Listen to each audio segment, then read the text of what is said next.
दोस्तों, मैं जब कॉलेज में था तब मेरी गर्लफ्रेंड को एक सिरकटे आदमी ने मेरी आंखों के सामने मार डाला था और मैं चाहते हुए भी उसकी कोई भी मदद नहीं कर सका था। देवियों और सज्जनों, आप सुन रहे हैं घोस्टफोबिया धीरज कुमार के साथ। मैं जिस शहर में रहता हूँ वो शहर पहाड़ियों पर बसा हुआ है।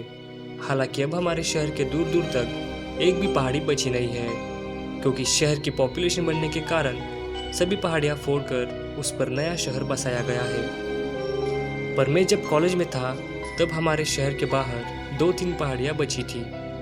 उसमें से सबसे बड़ी पहाड़ी थी काली पहाड़ी। काली पहाड़ी सबसे ऊंची और सुंदर थी।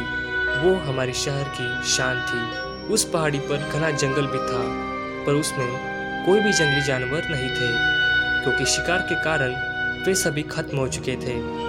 तो हुआ ये था कि एक रात मैंने अपनी गर्लफ्रेंड निशा को काली पहाड़ी पर मिलने के लिए बुलाया। मैं बुलाता और वो ना आती, ये कैसे हो सकता था। उस रात 10:30 बजे हम दोनों काली पहाड़ी पर पहुंच गए थे। वो पूर्णिमा की रात थी। चांद निकल आया था।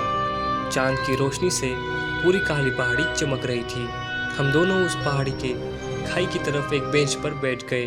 वहाँ से दिखने वाला शहर का नज़ारा बहुत ही सुंदर और लाजवाब था।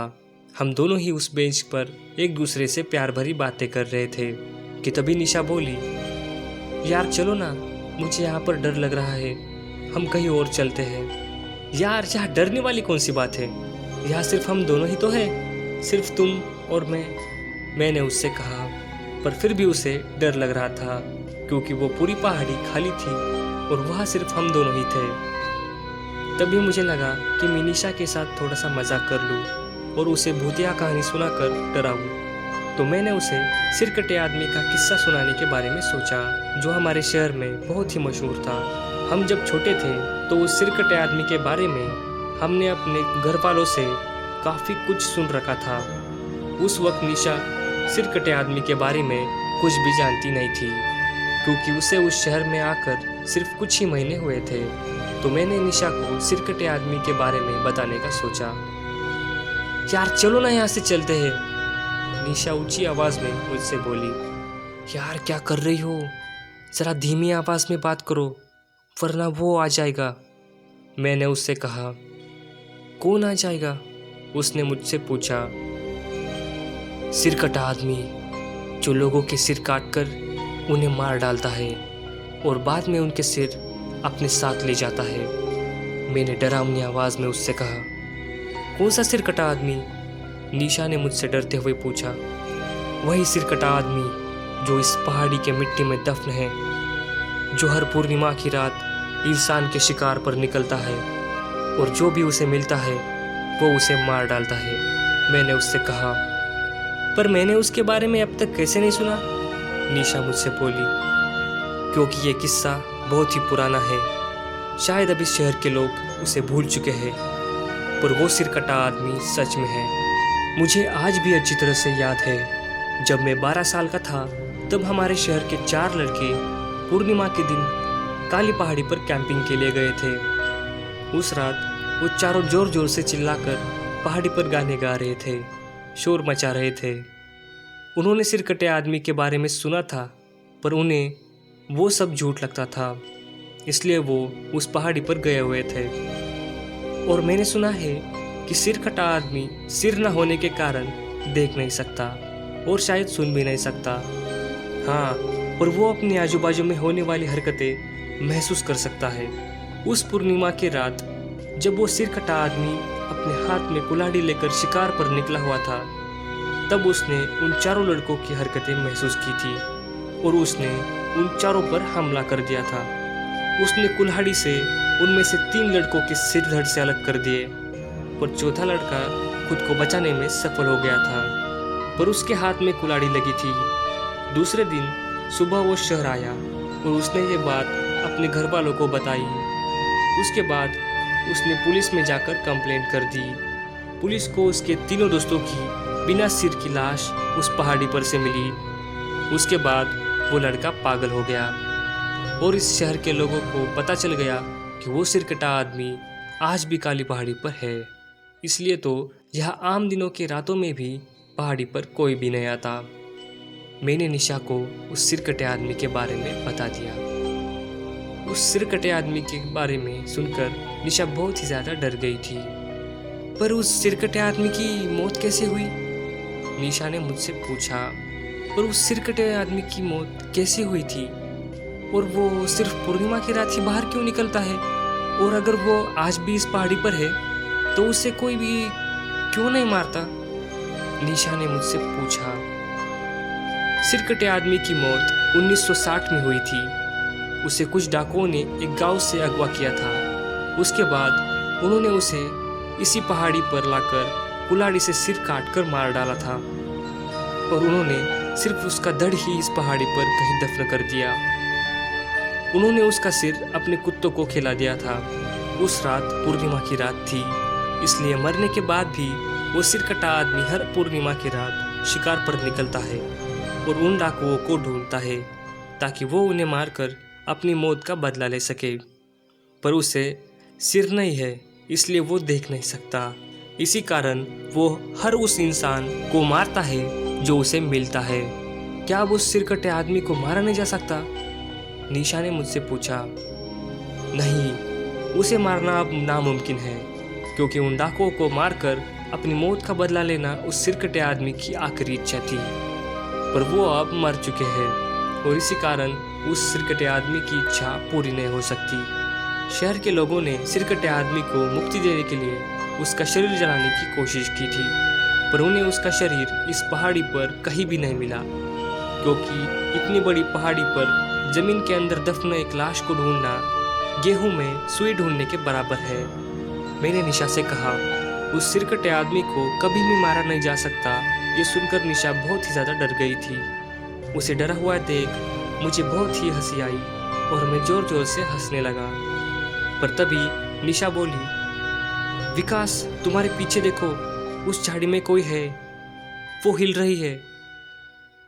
जब मैंने पीछे मुड़कर देखा तो वो झाड़ी हिल नहीं रही थी, इसलिए मैंने उसे कहा कि उस झाड़ी में कोई भी नहीं है। पर निशा मुझसे कह रही थी कि सच में उसने उस झाड़ी को हिलते हुए देखा था। मैंने एक पत्थर उठाया और उस झाड़ी में मारा, पर उसमें कुछ भी हलचल नहीं हुई। देख लो, उस झाड़ी में कुछ भी नहीं है, ये बस तुम्हारा वहम है, मैंने निशा से कहा। मैं तुम्हारी कसम खा के कहती हूँ कि मैंने सच में वहाँ कुछ देखा था, निशा घबराते हुए मुझसे बोली। अच्छा ठीक है बाबा, मैं खुद उस झाड़ी में झांक कर देखता हूँ। ऐसा कहकर मैं उस झाड़ी की तरफ चला गया। मैंने मोबाइल की टॉर्च लगाई और उस झाड़ी में देखा, उसमें कोई भी नहीं था, पर फिर भी मैं उस झाड़ी को ठीक से देख रहा था। अरे वापस आ जाओ, मुझे यहाँ पर डर लग रहा है, निशा जमीन पर पैर पटकते हुए बोली। पर मैंने उसे कुछ भी नहीं कहा, मैं सिर्फ उस झाड़ी में देख रहा था। इतने में निशा जोर से चिल्लाई और अचानक जमीन पर कुछ गिरने की धप से आवाज आई। नारियल के पेड़ से जब नारियल जमीन पर गिरता है, एकदम वैसे ही वो आवाज थी। निशा की चिल्लाने की आवाज सुनकर मैंने घबरा कर पीछे मुड़कर देखा और मेरे पैरों तले जमीन फिसल गई। डर के मारे मेरे गर्दन के ऊपर के बाल खड़े हो गए, क्योंकि वह हाथ में खूनी कुल्हाड़ी लेकर सिरकटा आदमी खड़ा था और उसने निशा का सिर धड़ से अलग कर दिया था। निशा का धड़ बिना सिर के खड़ा था, उसके धड़ से खून की पिचकारियां निकल रही थी और उसका सिर जमीन पर पड़ा हुआ था। उसकी आंखें डर के मारे खुली थी और उसके मुंह से उसकी जुबान बाहर निकल गई थी। वो खौफनाक मंजर देखकर मैं पसीने से तरबतर हो गया। मुझे वहां से भाग जाने का मन कर रहा था, पर वो सिरकटा आदमी जमीन हिलने की हरकत महसूस कर सकता था। मैं जानता था कि अगर मैं वहां से भागा तो वो मेरी गर्दन पर कुल्हाड़ी फेंक कर मुझे मार देगा, इसलिए मैं उसी जगह पर कुछ भी हरकत न करते हुए रुक गया। पर शायद उस सिरकटे आदमी को मेरे वहाँ होने का एहसास हो गया था, इसलिए वो उसी जगह मंडराने लगा और हवा में कुल्हाड़ी मारने लगा।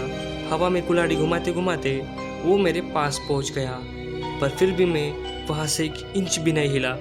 उसने फिर से हवा में कुल्हाड़ी घुमाई और वो मेरी गर्दन के सामने से निकलती हुई चली गई। पर मैं खुश नसीब था कि मुझे वो कुल्हाड़ी छू भी नहीं सकी थी। जब उस सिर कटे आदमी को एहसास हुआ कि वह कोई नहीं है, तब वो निशा की लाश के पास से चला गया। उसने निशा का सिर अपने हाथ में उठाया और अपने सिर पर रख दिया। एक पल तो मुझे ऐसा लगा कि निशा का सिर कटे आदमी के धड़ से मैच हो जाएगा और फिर वो सिर कटा आदमी देखने लग जाएगा। मुझे लगा कि मुझे जल्दी से वहाँ से भाग जाना चाहिए। मैंने वहाँ से भागने का मन बना लिया था, पर तभी उसने निशा का सिर अपने धड़ से निकाल दिया और फिर वो उसका सिर हाथ में पकड़कर वहाँ से जंगल में चला गया। निशा का सिर कटे आदमी के धड़ से मैच नहीं हुआ था, इसलिए उसने उसका सिर अपने धड़ से उतार दिया था। शायद वो सिर कटा आदमी अपना सिर ढूंढ रहा था ताकि वो देख सके और उसके बाद वो डाकुओं को ढूंढकर उन्हें मार डाल सके। पर उसे क्या पता कि अब उसे उसका सिर कभी भी नहीं मिल सकता, क्योंकि उसके मरने के बाद उन डाकुओं ने उसका सिर अपने कुत्तों को खिला दिया था। उस सिरकटे आदमी के जंगल में चले जाने के बाद मैं अपनी जान मुट्ठी में लेकर शहर भागा। मैंने पुलिस स्टेशन जाकर पुलिस को यह बात बताई कि निशा को सिरकटे आदमी ने सिर काटकर मार डाला है। पर उन्हें मेरी बात का यकीन नहीं हो रहा था, क्योंकि उन्हें भी लगता था कि सिरकटे आदमी का किस्सा सिर्फ एक फालतू बकवास है। पर फिर भी सुबह होते ही मैं पुलिस को काली पहाड़ी पर ले गया, जहां हमें निशा की बिना सिर वाली लाश मिली। पर कुछ छानबीन के बाद पुलिस ने मुझे ही निशा के खून के जुर्म में अरेस्ट कर लिया, क्योंकि पुलिस कहती है कि उन्हें काली पहाड़ी से एक कुल्हाड़ी मिली जिस पर निशा का खून था और साथ ही उस पर मेरे उंगलियों के निशान भी थे। सब कहते हैं कि मैं पागल हूँ और अपने पागलपन में मैंने बचपन में अपने छोटे भाई को कुएं में डुबो कर मार डाला था, पर यह सच नहीं है। मैंने तो सिर्फ उसे कुएं में धकेला था। अब उसे तैरना नहीं आता था तो उसमें मेरी क्या गलती थी?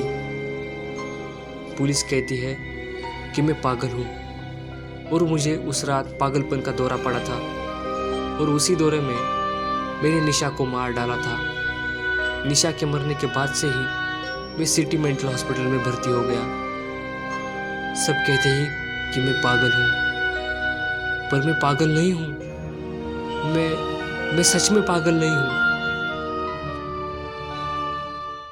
तो कैसी लगी आपको ये कहानी? अगर आपको ये कहानी पसंद आई होगी तो इस वीडियो को लाइक करना मत भूलना और सब्सक्राइब तो करना बिल्कुल भी मत भूलना, क्योंकि डर के आगे जीत है। तो जल्द ही मिलेंगे अगली वीडियो में नई कहानी के साथ। तब तक के लिए बाय बाय।